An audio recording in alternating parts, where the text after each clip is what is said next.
jewelries.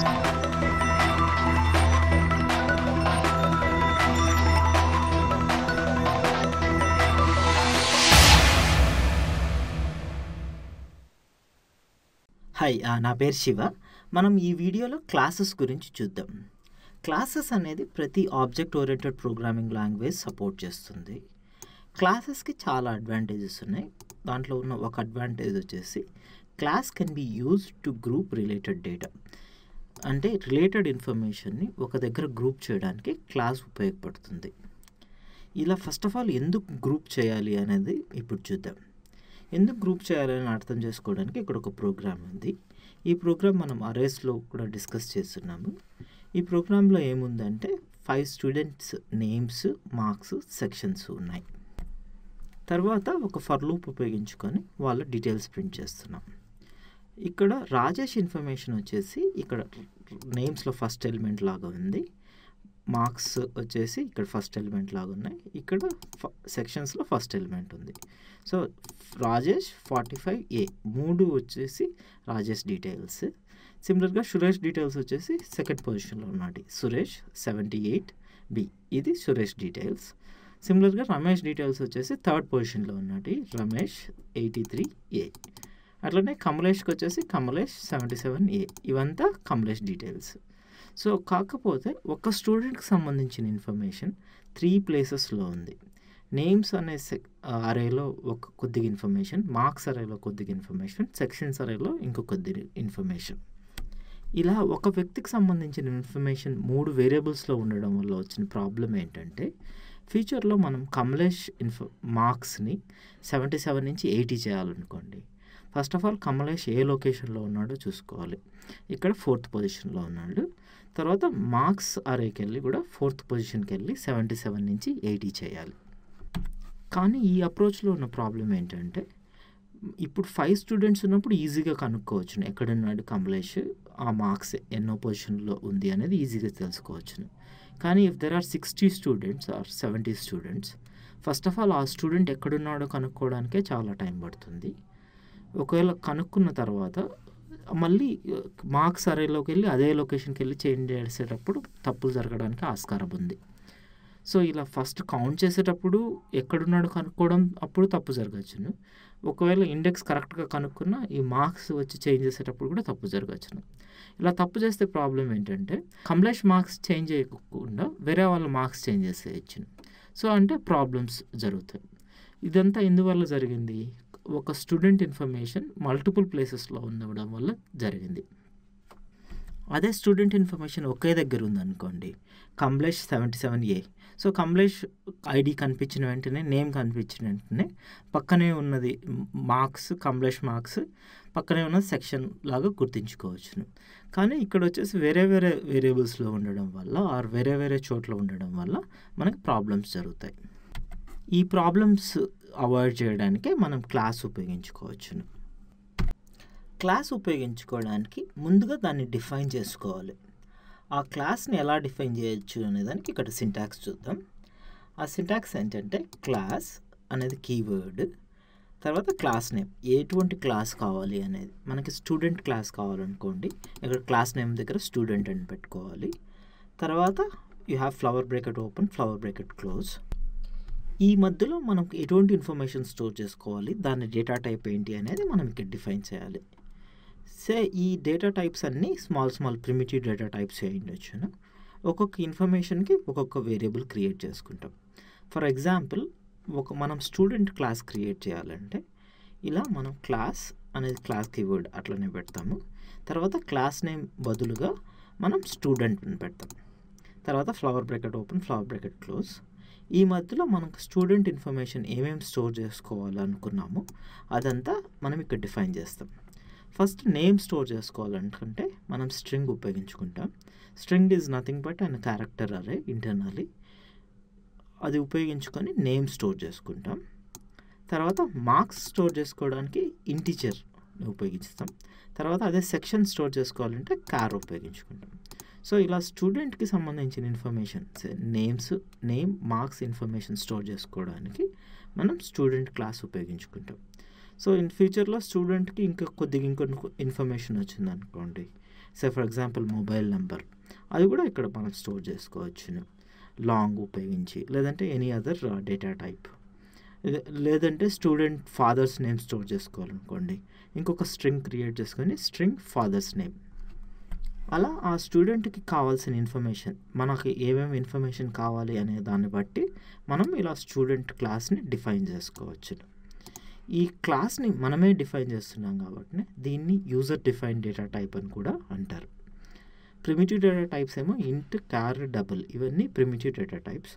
అవి ఉపయోగించుకొని మనమే డిఫైన్ చేసుకుంటున్నాం కాబట్టి దీన్ని యూజర్ డిఫైన్ డేటా టైప్ అంటారు.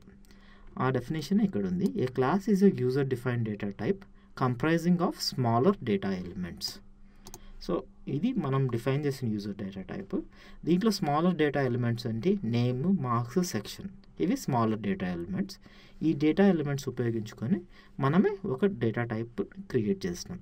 That is nothing but user define data type and we called it student.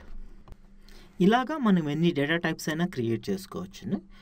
సిమిలర్గా మనం కార్ డేటా టైప్ క్రియేట్ చేసుకోవాలనుకోండి, క్లాస్ అనేది కీవర్డ్ అలానే ఉంచినాం. తర్వాత car is the data type, then flower bracket open, flower bracket close. ఈ మధ్యలో ఏమేమి డీటెయిల్స్ కావాలి, కార్కి ఏమేమి ప్రాపర్టీస్ ఉన్నాయి అవన్నీ ఇక్కడ మనం స్టోర్ చేసుకోవచ్చు. సో ఇక్కడ కార్ స్ట్రింగ్ ఓనర్ పెట్టినాము. తర్వాత రిజిస్ట్రేషన్ నెంబర్, ఈ రెండు స్టోర్ చేయడానికి స్ట్రింగ్స్ ఉపయోగించినాం.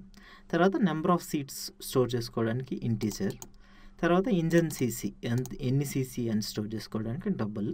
తర్వాత మైలేజ్ కూడా స్టోర్ చేసుకోవడానికి డబుల్ ఉపయోగించుకున్నాం. సో ఇలా మనం ఎటువంటి క్లాస్నైనా క్రియేట్ చేసుకోవచ్చు. ఫర్ ఎగ్జాంపుల్ బాటిల్, లేదంటే ఫ్యాన్, ఇలా ఎన్ని క్లాస్ కావాలంటే అన్ని క్లాసెస్ క్రియేట్ చేసుకోవచ్చు. ఒక క్లాస్ ఇంకొక క్లాస్ లోపల కూడా ఉపయోగించుకోవచ్చు. అంటే ఒక data type, user define data టైప్ని ఇంకొక యూజర్ డిఫైన్ డేటా టైప్లో కూడా మనం ఉపయోగించుకోవచ్చు. అవన్నీ మనం ఫ్యూచర్ వీడియోస్లో చూద్దాం. ఇలా మనం క్రియేట్ చేసిన డేటా టైప్స్ని క్లాసెస్ అంటాము అనుకున్నాం కదా. ఈ క్లాస్ ఉపయోగించుకొని మనం we create something called objects. Objects అంటే ఏంటి అనేది మనం ఇప్పుడు చూద్దాం. క్లాసెస్, ఆబ్జెక్ట్స్ గురించి అర్థం చేసుకోవడానికి మనం కొన్ని ఎగ్జాంపుల్స్ చూద్దాం. ఫస్ట్ ఎగ్జాంపుల్ ఏంటంటే బ్రిక్ మోల్డ్. మీరు ఎప్పుడైనా ఇటుకలు పట్టికి వెళ్ళుంటే వాళ్ళ దగ్గర మోల్డ్ అని ఒకటి ఉంటుంది. బేసికలీ ఒక షేప్ లాగా బ్రిక్ షేప్లో ఉంటుంది. ఆ బ్రిక్ షేప్ ఉపయోగించుకొని ఆ మౌల్డ్లో మట్టి కానీ సిమెంట్ కానీ ఫిల్ చేసి ఆ మౌల్డ్ తీసేస్తే ఆ బ్రిక్ తయారవుతుంది. అలా మనం ఒక మౌల్డ్ ఉపయోగించుకొని ఎన్ని బ్రిక్స్ అయినా మనం క్రియేట్ చేసుకోవచ్చు. ఆ బ్రిక్ మౌల్డ్ ఎంత సైజు ఉంది అనే దాన్ని బట్టి ఆ తయారైన బ్రిక్ కూడా ఉంటుంది. సో మౌల్డ్ విడ్త్ ఎక్కువ ఉందనుకోండి, బ్రిక్ విడ్త్ కూడా ఎక్కువ ఉంటుంది. So whatever properties of the mould will be copy to brick in another way. So ఈ బ్రిక్ మౌల్డ్ మన క్లాస్ లాంటిది. ఆ బ్రిక్ మౌల్డ్ ఉపయోగించుకొని క్రియేట్ చేసిన బ్రిక్స్ మనకి ఆబ్జెక్ట్ లాంటివి. సో ఒక బ్రిక్ మౌల్డ్ ఉపయోగించుకొని మనం ఎన్ని బ్రిక్స్ అయినా క్రియేట్ చేసుకోవచ్చు. ప్రతి బ్రిక్కి సేమ్ విడ్త్, హైట్ ఉంటుంది. మౌల్డ్కి ఎంత విడ్త్ ఉందో అట్లనే బ్రిక్ కూడా సేమ్ విడ్త్ ఉంటుంది. సిమిలర్గా మనం రిఫ్రిజిరేటర్ ఐస్ ట్రే ఉపయోగించుకొని ఐస్ క్యూబ్స్ క్రియేట్ చేసుకోవచ్చు. ఐస్ ట్రేలో ఎట్లా సైజు ఉంది అనే దాన్ని బట్టి మనకు ఐస్ క్యూబ్స్ తయారవుతాయి. సో ఐస్ ట్రేని మనం క్లాస్ లాగా కంపేర్ చేసుకోవచ్చును. ఆ తయారైన ice cubes are nothing but objects. Brick mould bricks లాగానే ఐస్ ట్రే ఉపయోగించుకొని ఐస్ క్యూబ్స్ క్రియేట్ చేసుకోవచ్చు. Ice trays can be compared as class and ice cubes can be compared as objects. Ice ట్రేలో ఉన్న size, width, breadth, height బట్టి ice cube కూడా తయారవుతుంది. సిమిలర్గా మనం ఒరిజినల్ ఎగ్జామినేషన్ ఫామ్ ఉందనుకోండి, ఆ ఫామ్ ఫోటో కాపీస్ తీసుకొని మనం సబ్మిట్ చేయొచ్చు అనుకుంటే ఆ original examination form empty form ఉంటుంది.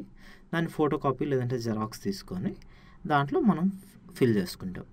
ఆ ఫోటో కాపీ చేసినప్పుడు ఏ ప్రాపర్టీస్ అయితే ఉన్నాయో ఎగ్జామినేషన్ ఫామ్లో, అంటే నేమ్, స్కూల్, పర్సంటేజ్, సబ్జెక్ట్స్, ఇంకేమన్నా ఇన్స్ట్రక్షన్స్, గైడ్లైన్స్ ఉంటే ఒరిజినల్ ఎగ్జామినేషన్ ఫామ్లో మనం ఫోటో కాపీ లేదంటే జెరాక్స్ తీసినా కానీ అవే ఫీల్డ్స్ వస్తాయి. సో ఒక ఒరిజినల్ ఎగ్జామినేషన్ ఫామ్ ఉపయోగించుకొని మనం ఎన్ని ఫోటో కాపీస్ అయినా తీసుకోవచ్చు. ఈ original examination form can be compared to class and photocopied examination forms can be compared to objects. అట్లనే ఎగ్జామినేషన్ ఫామ్లో ఉన్న ప్రాపర్టీస్ ఫోటోకాపీడ్ ఎగ్జామినేషన్ ఫామ్స్లోకి కాపీ అవుతాయి. సిమిలర్గా మనం హౌస్ ప్లాన్ ఉపయోగించుకొని హౌసెస్ కూడా కట్టచ్చు. సో హౌస్ ప్లాన్లో ఎన్ని బెడ్రూమ్స్, కిచెన్ సైజ్ ఎంత, టాయిలెట్ సైజ్ ఎంత, హాల్ సైజ్ ఎంత, లేదంటే ఫ్రిడ్జెస్ అవన్నీ ఎక్కడ పెట్టాలి అనే దాన్ని బట్టి మనము హౌసెస్ క్రియేట్ చేసుకోవచ్చు. సో ఒక హౌస్ ప్లాన్ ఉపయోగించుకొని మనం ఎన్ని హౌసెస్ అయినా కన్స్ట్రక్ట్ చేయొచ్చు. సో హౌస్ ప్లాన్లో ఏమేమి డీటెయిల్స్ ఉన్నాయో, ఎలా ఉండాలి అనే దాన్ని బట్టి మనకు హౌసెస్ క్రియేట్ అవుతాయి. So house plan is also an example of class, and houses we created using that house plan are examples of objects. Classes objects కొన్ని ఎగ్జాంపుల్స్ చూసినాం కాబట్టి వాటి గురించి కొన్ని పాయింట్స్ డిస్కస్ చేద్దాం. A class is like a blueprint and we can create as many objects using that class. Class అనేది blue print లాంటిది. అదే మనం చూసిన ఎగ్జామ్స్లో కూడా అదే డిస్కస్ చేసినాము. బ్రిక్ మౌల్డ్ అనేది బ్లూ ప్రింట్ లాంటిది ఉపయోగించుకొని బ్రిక్స్ క్రియేట్ చేస్తున్నాం. అలానే ఒరిజినల్ ఎగ్జామినేషన్ ఫామ్ ఉపయోగించుకొని మనం ఫోటో కాపీస్ తీసుకొని ఎన్ని ఆబ్జెక్ట్స్ అయినా క్రియేట్ చేస్తున్నాం. So class is like a blue print and we can create as many objects using that class. ఆ క్లాస్ ఉపయోగించుకొని మనం ఎన్ని ఆబ్జెక్ట్స్ అయినా క్రియేట్ చేసుకోవచ్చు. All the objects of one class will have same properties and they will be copied from that class. ఒక class ఉపయోగించుకొని మనం ఎన్ని ఆబ్జెక్ట్స్ క్రియేట్ చేసినా అన్నిటికీ సేమ్ ప్రాపర్టీస్ ఉంటాయి. సో ఫర్ ఎగ్జాంపుల్ మోల్డ్ ఉపయోగించుకొని ఎన్ని బ్రిక్స్ క్రియేట్ చేసినా అన్నిటికీ విడ్త్, బ్రెడ్త్, హైట్ సేమ్ ఉంటుంది. అలానే ఒరిజినల్ ఎగ్జామినేషన్ ఫామ్ ఉపయోగించుకొని ఎన్ని ఫామ్స్ క్రియేట్ చేసినా అన్నిట్లో ఉండే ఫీల్డ్స్ సేమ్గా ఉంటాయి. ఈ ప్రాపర్టీస్ అనేది క్లాస్ నుంచి కాపీ అవుతాయి. అంటే మౌల్డ్ పెద్దది ఉందనుకోండి, అలానే బ్రిక్ కూడా పెద్దది ఉంటుంది. అన్ని బ్రిక్స్ సేమ్ సైజులో ఉంటాయి. అట్లనే ఒరిజినల్ ఎగ్జామినేషన్ ఫామ్లో ఏ ఫీల్డ్స్ ఉన్నాయో ఆ ఫీల్డ్స్ అన్నీ ఫోటో కాపీస్లో కూడా ఉంటాయి. అన్నిట్లో సేమ్ ఉంటాయి. So that's what we are saying here. All the objects is of one class will have same properties. ఒక క్లాస్కి సంబంధించిన అన్ని ఆబ్జెక్ట్స్కి సేమ్ ప్రాపర్టీస్ ఉంటాయి. అవన్నీ క్లాస్ నుంచి వస్తాయి. We can create multiple objects of a class and multiple objects can be of same class. ఒక class ఉపయోగించుకొని మనం మల్టిపుల్ ఆబ్జెక్ట్స్ క్రియేట్ చేసుకోవచ్చు. అందుకోసం మల్టిపుల్ ఆబ్జెక్ట్స్ ఒకే క్లాస్కి సంబంధించినటివి ఉండొచ్చును. ఇంకొక పాయింట్ ఏంటంటే ప్రతి ఆబ్జెక్టు ఒక క్లాస్కి సంబంధించి అయి ఉండాలి. ఎందువల్ల అంటే మనం ఆబ్జెక్ట్ క్రియేట్ చేయాలంటే క్లాస్ కావాల్సిందే. క్లాస్ లేకుండా ఆబ్జెక్ట్ క్రియేట్ చేయలేం కాబట్టి ప్రతి ఆబ్జెక్టు ఏదో ఒక క్లాస్కి సంబంధించింది అయి ఉండాలి. కొన్నిసార్లు క్లాస్ని టైప్ అని కూడా అంటారు. అది సిమిలర్గా ఆబ్జెక్ట్ అన్నా ఇన్స్టెన్స్ అన్నా ఒకటే, క్లాస్ అన్నా టైప్ అన్నా ఒకటే, అలానే ఆబ్జెక్ట్ అన్నా ఇన్స్టెన్స్ అన్నా ఒకటే. మనం క్లాసెస్కి ఆబ్జెక్ట్స్కి ఉన్న రూల్స్ తెలుసుకున్నాం కాబట్టి ఒక క్లాస్ ఉపయోగించుకొని మనం ప్రోగ్రామాటిక్గా ఎలా ఆబ్జెక్ట్స్ క్రియేట్ చేయొచ్చు అనేది మనం ఇప్పుడు చూద్దాం. ప్రిమిటివ్ టైప్స్ క్రియేట్ చేయడానికి user define data types create చేయడానికి కొద్ది తేడా ఉంది. Primitive data type variables create చేసుకోవాలనుకోండి, ఇంట్ ఏ ఈక్వల్ టు 5 అని క్రియేట్ చేస్తే చాలు. సో ఏ అనే వేరియబుల్ ఇంటిజర్ డేటా టైప్కి సంబంధించింది. దానికి 5 అనే వాల్యూని అసైన్ చేయొచ్చు. కానీ user define data types create చేయాలంటే దానికి వేరే పద్ధతి ఉంది. సో ఫర్ ఎగ్జాంపుల్ మనకి క్లాస్ స్టూడెంట్ అనేది ఒక యూజర్ డిఫైన్ డేటా టైప్ అయితే దీన్ని ఆబ్జెక్ట్ని క్రియేట్ చేయాలంటే మనం న్యూ కీవర్డ్ ఉపయోగించుకోవాలి. న్యూ కీవర్డ్ ఉపయోగించుకొని ఏ క్లాస్ ఆబ్జెక్ట్స్ అయితే కావాలో దాన్ని ఇలా పక్కన పెడితే then you create an object. So new student అంటే ఒక ఆబ్జెక్ట్ క్రియేట్ అవుతుంది. ఆ object is of type student. So ఈ క్లాస్ స్టూడెంట్కి సంబంధించిన ఆబ్జెక్ట్ క్రియేట్ చేయడానికి న్యూ స్టూడెంట్ అంటాం. సో ఇలాగే మనం ఇంకా వేరే స్టూడెంట్స్ ఇంకా కొన్ని ఆబ్జెక్ట్స్ క్రియేట్ చేయాలనుకుంటే న్యూ స్టూడెంట్ అలా ఎన్ని సార్లు అయినా ఆ స్టూడెంట్ ఆబ్జెక్ట్స్ని క్రియేట్ చేసుకోవచ్చు. సో ఒక క్లాస్ ఉపయోగించుకొని మనం ఎన్ని ఆబ్జెక్ట్స్ అయినా క్రియేట్ చేసుకోవచ్చు. దాన్ని ఇక్కడ డయాగ్రమాటిక్గా చూపిస్తున్నాను. సో ఫర్ ఎగ్జాంపుల్ స్టూడెంట్ అనే ఒక క్లాస్ ఉందనుకోండి. ఆ స్టూడెంట్ క్లాస్లో నేమ్, సెక్షన్, మార్క్స్ ఉన్నాయి. అలానే అడ్రస్, మొబైల్ నెంబర్ కూడా ఉందనుకుందాం. సో ఇది ఒక బ్లూ ప్రింట్. ఈ బ్లూ ప్రింట్ ఉపయోగించుకొని మనం ఎన్ని ఆబ్జెక్ట్స్ అయినా క్రియేట్ చేసుకోవచ్చు. ఫర్ ఎగ్జాంపుల్ ఇక్కడ ఒక ఆబ్జెక్ట్, ఇక్కడ ఒక ఆబ్జెక్ట్, ఇక్కడ ఒక ఆబ్జెక్ట్, ఇలా ఎన్ని ఆబ్జెక్ట్స్ అయినా క్రియేట్ చేసుకోవచ్చు. ప్రతి ఆబ్జెక్ట్ ఈ స్టూడెంట్ క్లాస్లో ఉన్న ప్రాపర్టీసే కాపీ చేసుకుంటాయి. సో ఇక్కడ నేమ్ ఉంది, సో ఇక్కడ నేమ్ పెట్టినాం. తర్వాత సెక్షన్ అంటే సెక్షన్, మార్క్స్ అంటే మార్క్స్, అండ్ అడ్రస్ అంటే అడ్రస్. అలా మొబైల్ నెంబర్ ఉంటే మొబైల్ నెంబర్. సో ఒక స్టూడెంట్ క్లాస్ నుంచి ఆబ్జెక్ట్ క్రియేట్ చేస్తే స్టూడెంట్లో ఏ ప్రాపర్టీస్ ఉన్నాయో ఆబ్జెక్ట్లో కూడా అవే ప్రాపర్టీస్ ఉంటాయి. కానీ ఇన్ఫర్మేషన్ చేంజ్ ఉండొచ్చు, కానీ ప్రతి స్టూడెంట్కి అదే ప్రాపర్టీస్ ఉంటాయి, అవే ఇన్ఫర్మేషన్ ఉంటుంది. కానీ ఆ ఇన్ఫర్మేషన్లో ఏ వాల్యూస్ ఉన్నాయనేది తేడా ఉంటుంది. సో ఇలా క్రియేట్ చేసిన ఆబ్జెక్ట్ని మనం స్టూడెంట్ ఎన్టీఆర్ లేదంటే స్టూడెంట్ ప్రభాస్, స్టూడెంట్ అర్జున్ అంటున్నాం. సో వీటిని రెఫరెన్సెస్ అంటారు. ఈక్వల్ టు ఇటువైపు ఉన్నది న్యూ స్టూడెంట్, అంటే ఆబ్జెక్ట్ క్రియేట్ చేస్తుంది. స్టూడెంట్ మహేష్ అనేది రెఫరెన్స్ అంటాం. అలానే student NTR, student Prabhas, student Arjun ఇవన్నీ రెఫరెన్సెస్. రెఫరెన్సెస్ అంటే ఏంటి అనేది మనం నెక్స్ట్ వీడియోలో డిస్కస్ చేద్దాం.